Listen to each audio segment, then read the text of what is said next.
Boa noite, meus queridos, meus amados irmãos em Cristo Jesus. Que a graça e a paz do Senhor esteja em nossos corações. Estamos mais aqui uma vez para nós darmos início ao nosso culto dessa noite, nessa quarta-feira, 12 de maio de 2021. Estamos felizes, alegres, porque nós estamos na presença do nosso Deus, agradecendo a Deus por tudo que Ele tem feito na nossa vida, né? Apesar das dificuldades, dos problemas, o Senhor Ele tem sido fiel para conosco. Eu gostaria nesse instante de convidar os irmãos para nós lermos a palavra do Senhor nessa noite, e eu estarei lendo um texto bem conhecido dos irmãos, como nós estamos no mês da família, nós temos o nosso tema, nossa divisa, mas eu gostaria de, antes de ler o nosso tema e a nossa divisa, ler com os irmãos. É um texto assim muito interessante também, que coloca assim na família, que é o amor, né? O amor é o dom supremo de Deus, e uma família sem amor não tem condições. Então, eu gostaria de ler Coríntios, 1 Coríntios, capítulo 13. Nós estaremos lendo alguns versículos da palavra do Senhor nessa noite. Eu convido você que está aí do outro lado, na televisão, no computador, no tablet, no celular, para abrir a palavra do Senhor junto conosco. Diz assim a Sagrada Escritura: ainda que eu fale as línguas dos homens e dos anjos, se não tiver amor, serei como um bronze que soa ou como um símbolo que se retine. Ainda que eu tenha o dom de profetizar e conhecer todos os mistérios e toda a ciência, ainda que eu tenha tamanha fé a ponto de transportar montes, se não tiver amor, nada serei. E ainda que eu distribua todos os meus bens entre os pobres, e ainda que entregue o meu próprio corpo para ser queimado, se não tiver amor, nada disso se aproveita. O amor, ele é paciente, é benigno. O amor não arde em ciúme, não se ufana e não se ensoberbece. Não se conduz inconvenientemente, não procura os seus interesses, não se exaspera, não se ressente do mal. Não se alegra com a injustiça, mas regozijai-vos com a verdade. Tudo sofre, tudo crê, tudo espera, tudo suporta.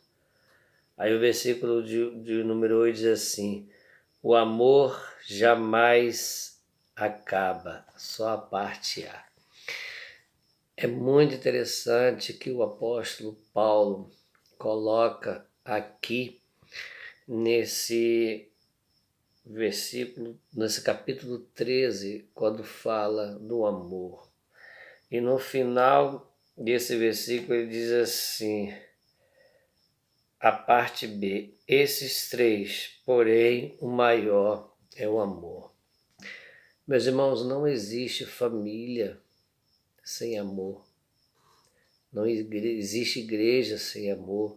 Não existe crente sem amor. E é o amor de Cristo é que está em nós, que temos que transmitir esse amor ao nosso próximo. Eu gostaria nesse momento orar com os irmãos. Se você puder fechar seus olhos do outro lado, nós estaremos orando, suplicando a Deus pela sua vida. Amém? Oremos a Deus. Pai, louvado seja o teu nome, Senhor, nessa noite. Eu quero, ó Deus, pedir, ó Deus, pela primeira igreja batista em Mutono, Senhor, por todas a sua membresia, Senhor. Queremos te entregar o anjo da tua igreja nas tuas mãos, pastor Francisco.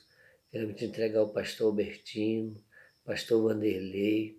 Queremos te entregar todo o ministério diaconal nas tuas mãos, nossa ministra de música, nosso educador religioso, a nossa diretoria principal da igreja que tem trabalhado para o Senhor. Abençoe, Deus, as nossas viúvas, nossos viúvos, nossos adolescentes, nossas crianças, nossos jovens. Abençoe, Deus, cada um ali da primeira igreja batista em Mutombo. Também, ó Deus, queremos te entregar nas tuas mãos as pessoas que estão, ó Deus, cultuando conosco nessa noite. Que essas palavras, Deus, venham de encontro aos seus corações. Abençoa, Deus, todos aqueles que estão, ó Deus, cultuando conosco nessa noite. Pai, nós oramos, nós te agradecemos em nome de Jesus. Amém e amém. Nós estaremos nesse momento ouvindo um louvor. Vamos cantar?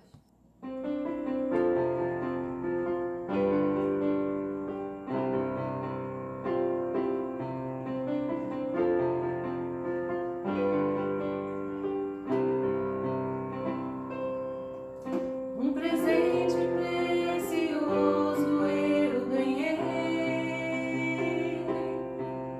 um projeto que nasceu no coração de Deus. Meu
Que bom, né? Louvarmos ao nosso precioso Senhor Jesus. Eu gostaria de ler com os irmãos o nosso tema e a nossa divisa que foi escolhido da igreja para o mês de maio, né? O mês de maio, ele é um mês que nós separamos da família, né? Quando nós temos é a nossa divisa e nós cultuamos a Deus, oramos a Deus pelas nossas famílias. O nosso tema é a família nos planos de Deus. Vamos falar mais uma vez, a família nos planos de Deus. Sempre foi nos planos de Deus a família, né? E a nossa divisa é em Efésios capítulo 5, versículo 22. Vamos ler? Vós, mulheres, sujeitai-vos aos vossos maridos como ao Senhor. Vós, mulheres, sujeitai-vos a vossos maridos como no Senhor.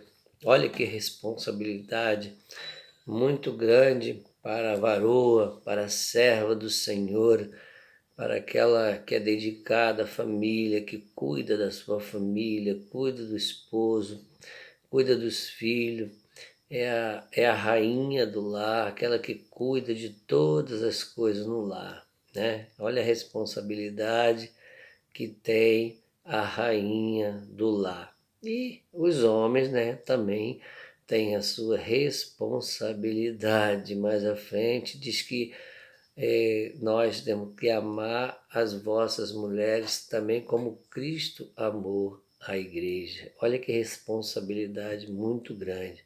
Mas que Deus possa nos abençoar nossas famílias, possa abençoar a Primeira Igreja Batista em Mutonde e possa abençoar você que está aí do outro lado, com a sua família, talvez passando por problemas, por dificuldade, mas confia no Senhor, que com certeza o Senhor irá restaurar teu lar, restaurar sua família, restaurar seu casamento.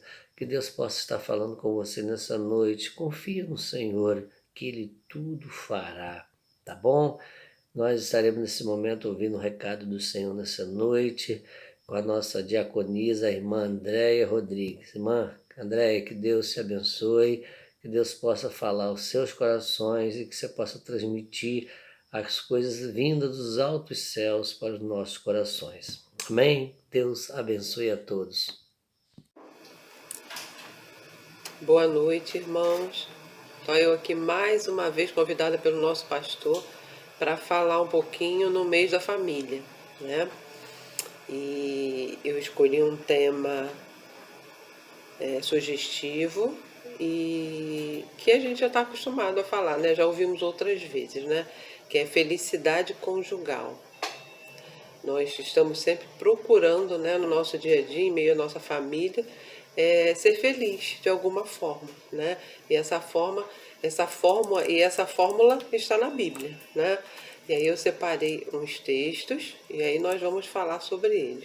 Vamos orar primeiro para a gente poder pedir sabedoria ao Senhor, né? Para entender o que Ele precisa de nós. Senhor nosso Deus, nosso Pai, obrigado, Deus, por mais esse dia. Senhor, nesse momento estamos pedindo a Ti sabedoria, Senhor, para que possamos, Senhor, conhecer a felicidade, Senhor, da nossa família, Senhor, e que possamos, Senhor, andar junto com essa felicidade, Deus. Nos ensina a cada dia, Senhor, cuidar da nossa família. Em nome de Jesus, amém. Então, irmãos, eu busquei ajuda, né? De vez em quando a gente recebe uma devocional aqui no e-mail da empresa, né? Eu estou na empresa fazendo essa gravação hoje, não estou em casa, e isso me ajudou bastante na minha procura, né? Para falar hoje para os irmãos. A felicidade conjugal que transcende as circunstâncias instáveis é construída sobre as qualidades que Jesus ensinava. Então ela transcende, ela vai além, né, do que Jesus ensinava. Então vamos lá, vamos dar uma olhadinha.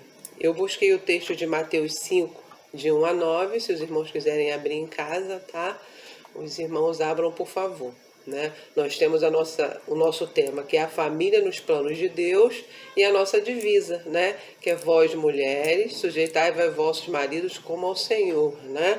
Nós somos sujeitos ao nosso marido, à nossa família, como a gente é sujeito ao Senhor, né? Porque sabemos que é Ele que nos proporciona essa felicidade.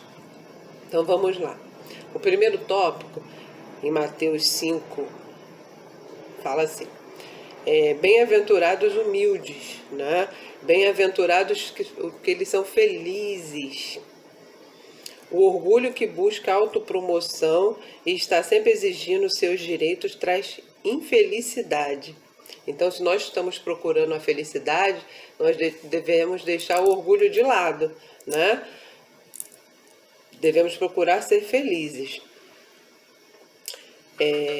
A humildade, a abnegação e a consideração às necessidades do seu parceiro traz felicidade, né?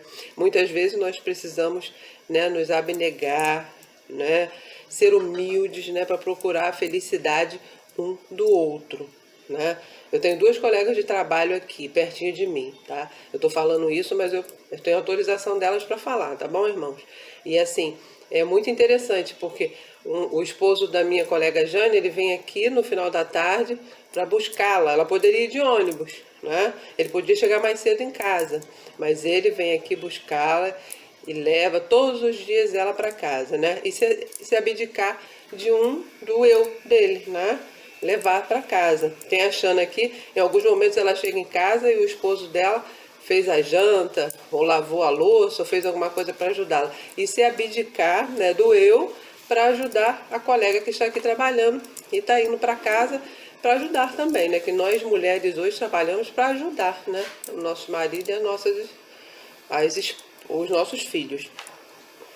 Segundo tópico, bem-aventurados mansos, os gentis, pacientes e bondosos.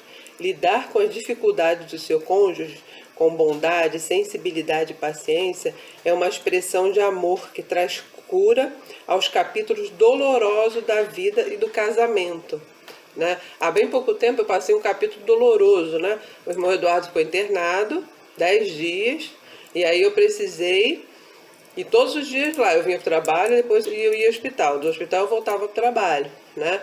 Foi difícil, né, irmãos? Mas eu precisava, porque eu sou a esposa do Eduardo, eu preciso estar junto dele, né? Mostrar a ele a minha gentileza, a minha paciência, né? Depois de um tempo ele passou a falar assim: poxa, você foi os 10 dias lá, né? Aí eu falei: ué, por que eu não iria, né? Eu preciso fazer isso. É porque ele nunca tinha passado por esse processo, então ele achou aquilo muito bom, mas não estou fazendo mais do que a minha obrigação de esposa, né? Eu preciso estar do lado dele. Terceiro tópico fala: bem-aventurados misericordiosos. Então, misericórdia no casamento, irmãos. Aqui ele fala assim: mais cedo ou mais tarde vamos ferir um ao outro. A mágoa, a decepção e a ira irão se levantar seguidas de um desejo de fazer com que o outro pague. Irmãos, de maneira nenhuma o nosso casamento deve estar assim, né? Pagando ali com a mesma moeda, né? Nós temos que pedir sabedoria ao Senhor e tentar andar da melhor forma, né? Aí aqui ele fala assim: se vingança gera vingança, misericórdia gera misericórdia, né? Às vezes é bem difícil, não só na nossa casa, como no nosso trabalho, né? Na rua onde a gente mora. Existem problemas que a gente, ele vai fazer assim, eu vou fazer também. Mas nós precisamos ser misericordiosos, né? Nos desculpar, né? E tá assim: isso cria uma atmosfera na qual você receberá misericórdia quando falhar. A misericórdia põe fim às brigas quando nada mais funciona. Então não adianta brigar, irmãos, que a briga só vai trazer ira, e a ira, nós estamos vendo aí na televisão ultimamente só coisas ruins, né? Dentro das famílias acontecendo.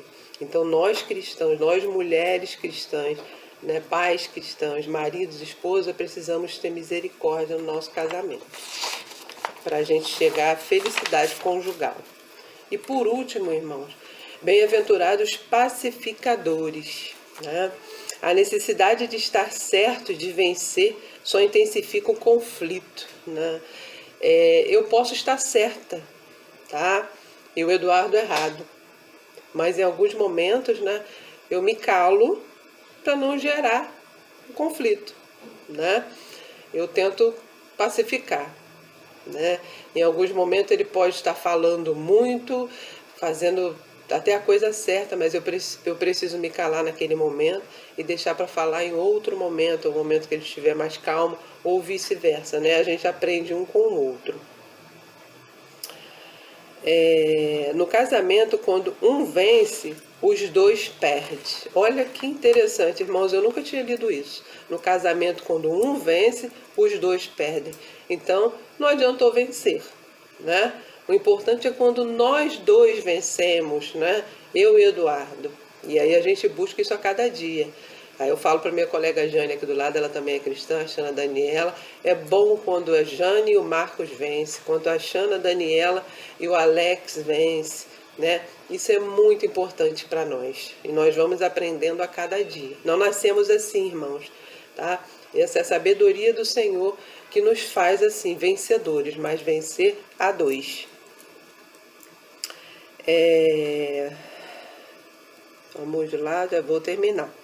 Você estaria eternamente perdido se Jesus não tivesse aberto mão voluntariamente do direito dele pelos seus erros. O anel não é o único símbolo do casamento cristão, mas a cruz superposta ao anel, né? Então não é esse anel, né? A aliança que é só o símbolo do casamento, e sim a cruz que o Senhor morreu por nós. É o símbolo do nosso casamento também.